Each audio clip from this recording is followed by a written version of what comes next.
Olá! Esse vídeo falará brevemente sobre algumas técnicas de manutenção preditiva e a sua importância.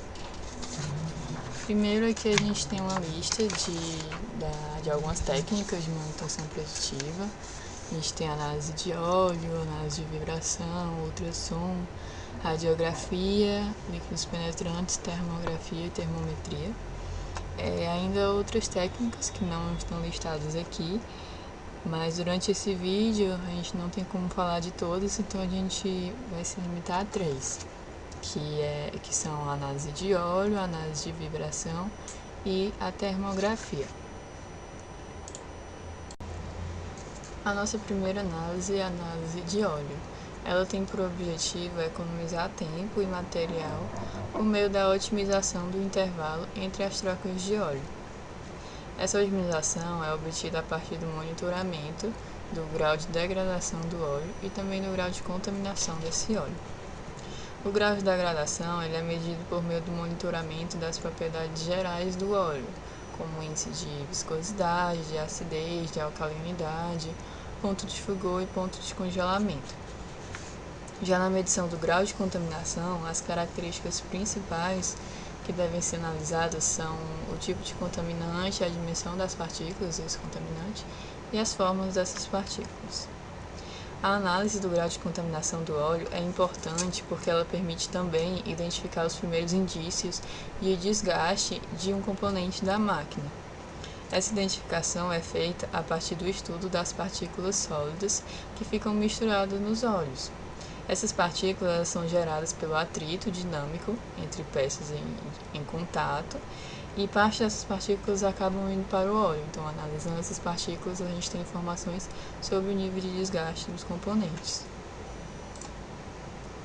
Aqui a gente tem alguns exemplos, algumas imagens de instrumentos e equipamentos usados na análise do grau de degradação do óleo.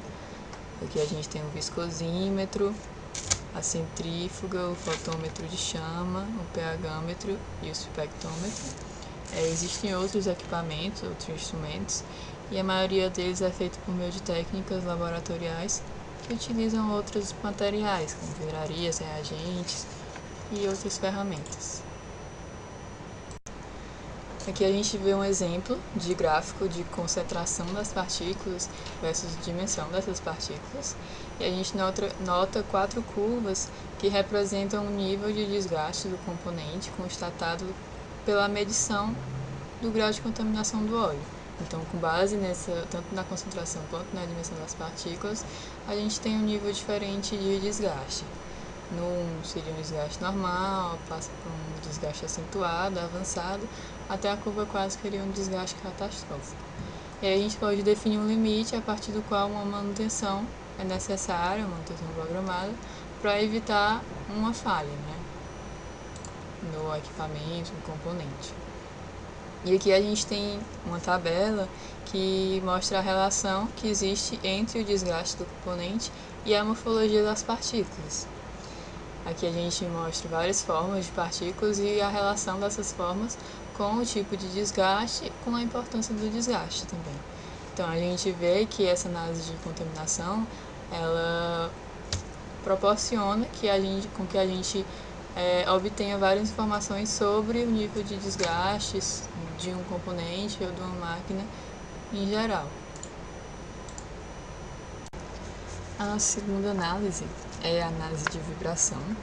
É preciso primeiro entender que qualquer máquina em funcionamento, ela produz vibrações. Entretanto, essas vibrações aos poucos causam na máquina um processo de deterioração. Essa deterioração pode ser traduzida como uma modificação na distribuição da energia vibratória, o que normalmente causa um aumento no nível de vibrações. Em uma máquina sem irregularidades, em uma máquina normal, essas vibrações elas possuem uma frequência igual à frequência dos esforços dinâmicos que as provocam. Ou seja, a frequência da máquina é a mesma frequência dos esforços dos agentes excitadores. Desse modo, se a gente medir o nível de vibrações, a gente pode observar a deterioração dos componentes quando a frequência de vibração da máquina é diferente da frequência de vibração dos agentes excitadores. Vale destacar que 80% desses problemas de deterioração são consequência do desbalanceamento ou desalinhamento das máquinas. Ainda há outros motivos, menos comuns, que são responsáveis pelos outros 20%, como engrenamento ou rolamento defeituoso, eixo torto, cavitação e etc. É fundamental também saber algumas observações a respeito dos pontos de medição. Primeiro, os mancais são pontos obrigatórios. Também, quando se fizer medições em carcaças, deve-se evitar partes flexíveis. Em cada um dos pontos, a gente deve estabelecer claramente as direções de medida, se for horizontal, vertical ou axial, e essas direções devem ser documentadas também. E, por fim, a medição deve ser realizada sempre nas mesmas condições operacionais de velocidade e potência, para que essas medições possam ser comparadas. Nesse gráfico, a gente observa o nível de vibração de uma máquina com o tempo. Na parte A é a fase inicial de operação da máquina, então ela ainda está nova, ainda está se adaptando, se amaciando, como se diz. Na parte B, a gente tem o início da fase de monitoramento, na qual as medições estão na faixa de valores desejáveis, aqui as vibrações mais baixas. Na parte C, a gente observa um aumento de vibração, e a partir desse momento de vibração, a gente realiza a manutenção aqui, para evitar que essa vibração aumente até que ocorra a falha. Então, a gente realiza a manutenção para evitar a falha, e aí essa vibração já diminui novamente, e aqui no ciclo D a gente reinicia o monitoramento com medições dentro da faixa de valores desejáveis novamente, da mesma forma que aqui na parte B.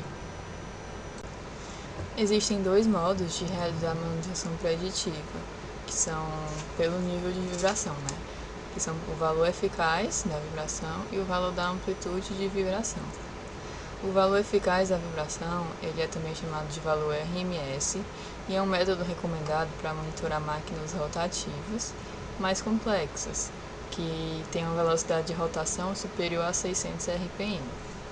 Alguns exemplos para a utilização desse método são as máquinas com mancais relativamente rígidos, quando comparado com suas peças móveis, máquinas com múltiplas fontes de ruído ou máquinas que contenham peças com movimento alternativo. Nesses casos, a gente costuma dizer que essa é uma análise por nível global de vibração.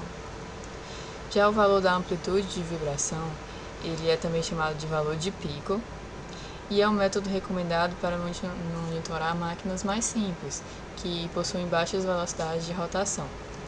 Em geral, são máquinas rotativas com mancais de deslizamento ou hidrodinâmico e eixos relativamente longos. Nesses casos, a gente diz que é uma análise por espectro de vibração. Observando o espectro, é possível identificar as frequências devidas ao funcionamento da máquina e as frequências devidas aos defeitos. Essas duas figuras abaixo, elas mostram instrumentos para medição das vibrações. Essa aqui na figura da direita é um pequeno sensor que é colocado na máquina a ser analisada, enquanto que as medidas são lidas no equipamento maior. Já essa figura da esquerda seria um equipamento mais moderno, em que basta selecionar previamente qual tipo de máquina que será analisada, posicionar um instrumento, então a leitura pode ser feita diretamente, a leitura já aparece direto no display do próprio equipamento. A norma NBR 1082, ela regula os resultados de análise de vibração para o valor eficaz de vibração ou valor RMS, que foi o primeiro método que foi mostrado, Ela divide a máquina em 4 classes. A classe 1 seria as máquinas menores, enquanto a classe 4 são as máquinas maiores. E os valores de vibração são classificados em 4 categorias, aqui, que no caso o A seria boas condições, o B aceitável, o C limite tolerável e o D seria não permissível. Então, com base nessas medidas, a gente pode ter uma noção, um monitoramento melhor do nível de vibração da máquina. Na ISO 7919, ela regula resultados de análise de vibração também, mas para o caso da amplitude de vibração ou valor de pico. Então, ele tem as mesmas 4 categorias do outro da NBR, né? Que vai do A, que seria as boas condições, até o D, que seria não permissível. Então, a diferença básica entre essas duas normas é que a ISO é para a amplitude de vibração e a NBR é para o valor eficaz de vibração. A terceira técnica é a termografia. Primeiro, a gente mostra alguns exemplos clássicos da importância do acompanhamento da temperatura. Aqui tem alguns exemplos. O primeiro é que a elevação de temperatura nos mancais de máquinas rotativas pode ser o resultado de desgaste ou problemas relacionados com a lubrificação. Então, com desgaste ou com uma baixa lubrificação, a temperatura dos componentes começa a aumentar. Já em equipamentos estacionários, esse aumento de temperatura indica danos no isolamento, como queda de refratário. E esse aumento de temperatura também é evidenciado em barramentos e equipamentos elétricos, quando esses equipamentos têm algum mau contato. Então, essa alta temperatura está associada ao mau contato entre os componentes elétricos. Assim, a termografia ela se baseia na identificação de uma temperatura alterada com relação a um padrão estabelecido por uma determinada máquina. E essa técnica é não destrutiva e não invasiva, já que ela mede a temperatura pela detecção de radiação infravermelha emitida por um corpo, e essa radiação ela possui intensidade proporcional à temperatura do corpo. Então, medindo a radiação, a gente tem automaticamente a temperatura do corpo também. E a termografia ela proporciona resultados instantâneos na forma de imagens térmicas com escala, que correlaciona a cor da imagem com a temperatura. Assim, a gente pode verificar qual a região ou componente está com temperatura alterada em relação ao padrão que foi estabelecido. E existem outras técnicas de medição de temperatura, como o termômetro de contato, tinta termossensível e outras técnicas também pela medição por radiação. Aqui a gente pode ver algumas aplicações da termografia, alguns exemplos, né? Aqui a gente tem em sistemas elétricos, usinas siderúrgicas, fábrica de cimento e sistemas mecânicos. E aí a gente vê aqui a faixa de cor, né? As cores mais escuras seriam temperaturas mais baixas e as cores mais claras, mais perto do amarelo, seriam as temperaturas mais altas. Então a gente pode identificar se determinado componente está com a temperatura dentro da faixa desejável para aquele determinado componente. Aqui, por exemplo, no circuito elétrico, a gente vê dois pontos quentes que provavelmente estão relacionados a mau contato entre os cabos. Além dessas aplicações, existem aplicações em diversas outras áreas, como na área petroquímica, em outras áreas industriais, também na indústria automotiva. Então, a termografia tem um papel muito importante de monitoramento em diversas áreas. E com isso, a gente termina esse vídeo. Espero que tenham entendido o que foi apresentado. E obrigado pela atenção.